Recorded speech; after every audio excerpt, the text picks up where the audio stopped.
Just moments ago, a House Judiciary Subcommittee wrapped up a hearing on the, quote, evolving landscape of voting discrimination.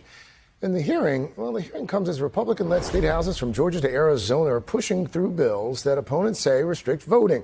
Witnesses at that hearing included former presidential candidate Julian Castro, North Carolina's Republican Lieutenant Governor Mark Robinson, and prominent voting rights activist Reverend William Barber. You see him there on the screen right now. Barber and Robinson come at this issue from opposing viewpoints, to say the least. This is what both had to say in the last hour.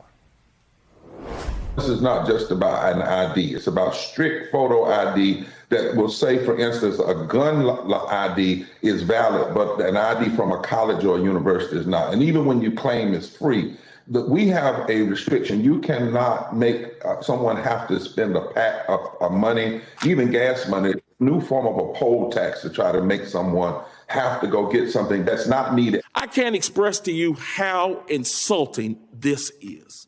For someone to look at me and actually say that the reason why we need or don't need IDs to vote is because you and your people can't find your way down to get one.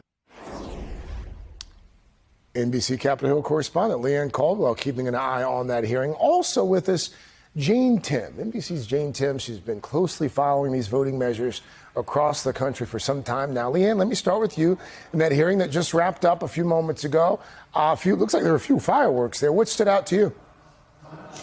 Hey, Craig. Well, this hearing wasn't necessarily related to specific legislation, but it shows that voting rights continues to be a huge priority for Democrats. Representative Jamie Raskin of Maryland, who represents a district just over the district line, he said that what is happening at the hearing today in this issue of voting rights actually relates to what's happening on the House floor later today, where they're voting to make D.C. a 51st state, noting that 700,000 residents in this state don't have voting representation in Congress. Voting rights has become a deeply, deeply partisan issue up here on Capitol Hill. I know a lot of things are, but this is one that tops it.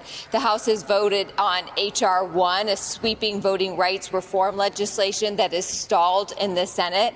They're also talking about bringing up another voting rights legislation called the John Lewis Voting Rights Advancement Act, and that is an attempt to replace what the Supreme Court gutted as far as the original Voting Rights Act nearly a decade ago.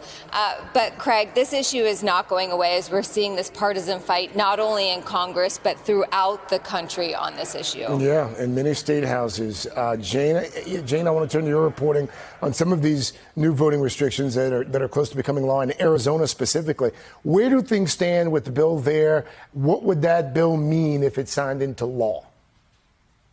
Yeah, Craig, in just a few hours, we expect Arizona lawmakers could vote on the final vote of a bill that would change the state's permanent early voting list. Now, nearly all of Arizonans vote by mail, and they get their ballots automatically in the mail every election. Now, if you don't vote in a couple elections, this bill would take you off that permanent early voting list, and you just wouldn't get your ballot. And Democrats and advocates feel this bill would disproportionately hit voters of color, more infrequent voters, and people who might not realize they've been removed from the list until their ballots just don't come in the mail. Pressure is mounting on Governor Doug Ducey to veto this bill. LeBron James tweeted about the debate over this bill this yesterday. Democrats, activists, lots of press conferences, lots of pressure to try and see if they can get this bill. As you see on the screen, voter suppression is racism is the hashtag he used. We cannot let up. So a lot of pressure on Doug Ducey. What's the argument, Jane, for not sending out these mail-in ballots to folks who might have missed 2 or 3 elections? You know, Republicans say this is just general ballot maintenance, and there are other states that have a restriction or a requirement that if you don't vote for a while and you get removed from the list, the idea is maybe you might have moved and you shouldn't be just mailing the ballot out. But other states give more time. I know Maryland's actually considering doing a similar thing with a new list like this. But the reason they say this is that almost everyone in Arizona does vote by mail. 75% of voters are on this list. And Democrats say this is all politics and has nothing to do with ballot security or ballot cleanup.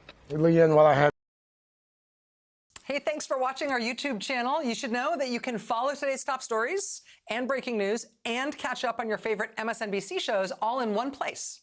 Download the NBC News app today.